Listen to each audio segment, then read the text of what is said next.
وَلْيَعْلَمَ أَن قَدْ أَبْلَغُوا رِسَالَاتِ رَبِّهِمْ وَأَحَاطَ بِمَا لَدَيْهِمْ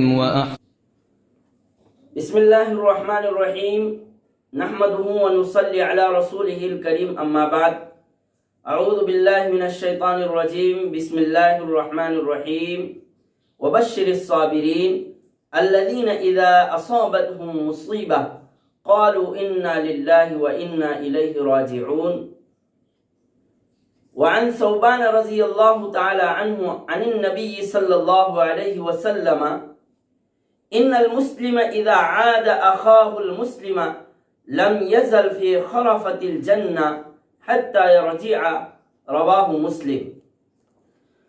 ناظرین اور سامعین، الابلاغ چینل میں آپ کا خیر مقدم ہے۔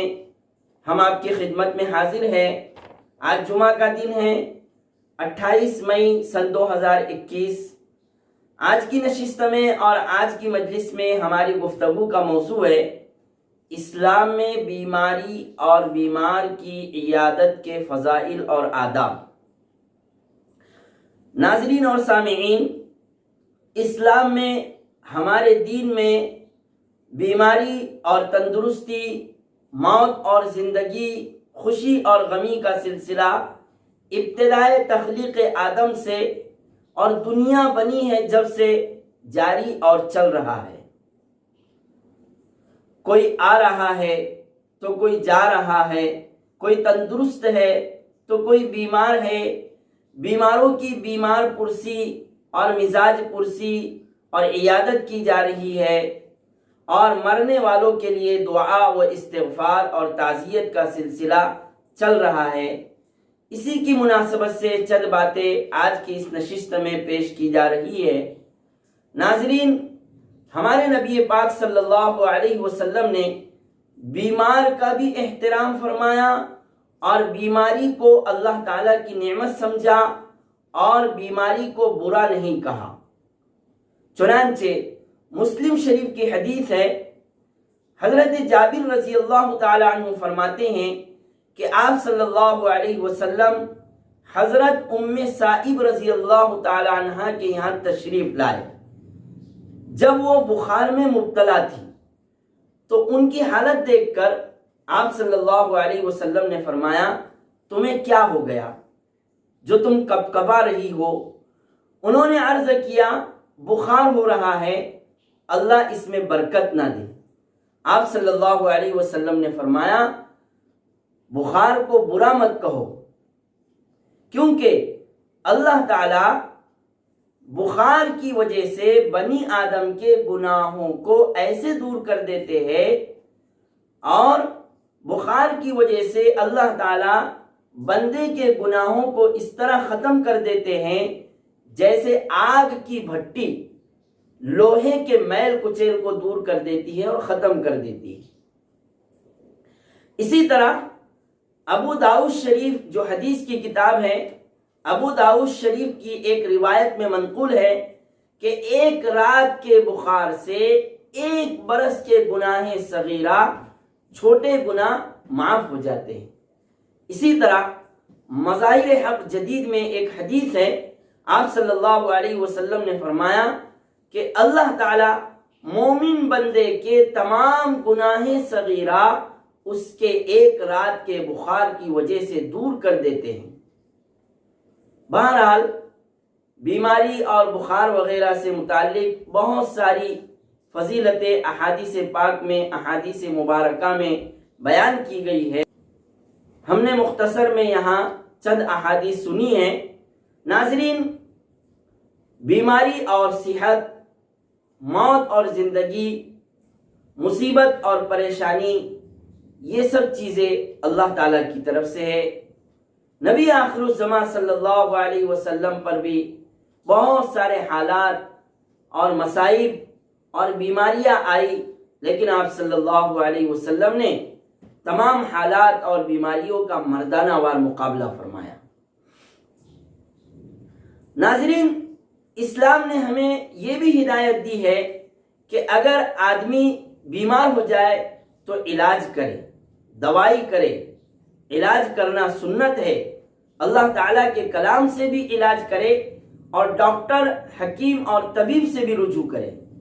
شریعت میں دونوں علاج کی اجازت ہے۔ نبی کریم صلی اللہ علیہ وسلم معوذتین پڑھ کر اپنے بدن مبارک پر دم فرماتے تھے اور اپنے سارے بدن مبارک پر ہاتھ پھیرتے تھے۔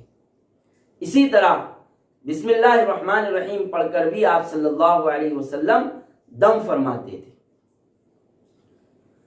ناظرین اور سامعین، بیماری کے بعد بیمار آدمی کے بارے میں شریعت اور مذہب اسلام کا حکم یہ ہے کہ اس بیمار کی، اس مریض کی عیادت اور مزاج پرسی کی جائے۔ لہذا عیادت کے بارے میں، بیمار کی مزاج پرسی کے بارے میں بھی ہم کچھ سنتے ہیں۔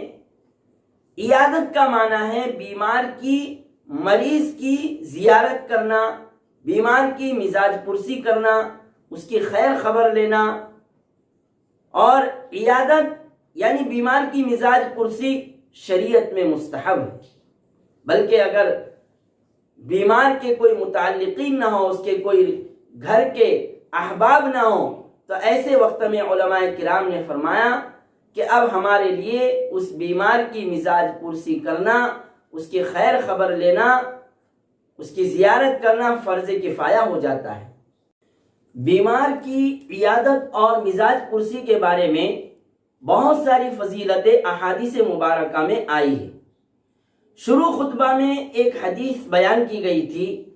حدیث پاک کا ترجمہ اور مطلب یہ ہے کہ سرکار دو عالم جناب محمد صلی اللہ علیہ وسلم نے فرمایا کہ جب کوئی مسلمان اپنے کسی مسلمان بھائی کی عیادت کے لیے جاتا ہے تو وہ جب بیمار کی عیادت اور بیمار پرسی سے فارغ ہو کر اپنے گھر نہ آ جائے تب تک برابر اللہ تعالیٰ کی رحمتوں اور برکتوں سے فیضیاب ہوتا رہتا ہے اور انسانی ہمدردی اور مروت کی بنا پر جنت کے میووں کا مستحق ہو جاتا ہے۔ اس کے علاوہ ترمذی اور ابو داؤد شریف کی حدیث ہے کہ جو مسلمان اپنے مسلمان بھائی کی عیادت کرے، رسول اللہ صلی اللہ علیہ وسلم نے فرمایا کہ جو مسلمان اپنے مسلمان بھائی کی عیادت کرے دن کے پہلے حصے میں تو 70,000 فرشتے اس کے لیے شام تک دعائے مغفرت کرتے ہیں، اور جو مسلمان دن کے آخری حصے میں عیادت کرتا ہے تو 70,000 فرشتے صبح ہونے تک اس کے لیے دعائے مغفرت کرتے رہتے ہیں۔ بلکہ حدیث پاک میں یہ بھی ہے کہ جنت میں اس مسلمان بھائی کے لیے باغیچہ مقرر کر دیا جاتا ہے، متعین کر دیا جاتا ہے۔ عیادت کی اور مزاج پرسی کی مختصر فضیلت کے بعد آئیے اب ہم عیادت کے اور بیمار کی مزاج پرسی کے چند آداب اور طریقے سن لیتے ہیں۔ بیمار کی اور مریض کی عیادت اور مزاج پرسی کے بہت سارے آداب اور طریقے ہیں، جن میں سے چند یہ ہیں کہ نمبر 1، جب بیمار کی عیادت اور تیمارداری کے لیے جائے تو باوضو جائے، وضو کر کے جائے۔ دوسرا ادب اور طریقہ یوں بیان فرمایا کہ محض خالص ثواب اور اللہ تعالیٰ کی خوشنودی کے لیے بیمار کی عیادت کے لیے جائے۔ جب بیمار کے پاس جائے تو اس کا حال پوچھے، اس کو تسکین اور تسلی دے اور اس کو صحت و تندرستی کی امید دلائے۔ چوتھے نمبر پر علماء کرام نے فرمایا کہ بیماری کے روحانی اور اخروی فوائد اور فضائل جو احادیث مبارکہ میں وارد ہوئے ہیں وہ مریض اور بیمار کو سنائے اور مریض کے لیے دعائے صحت کرے، صحت اور تندرستی کی دعا اسے دے اور خود اپنے لیے بھی بیمار سے دعا کی درخواست کرے۔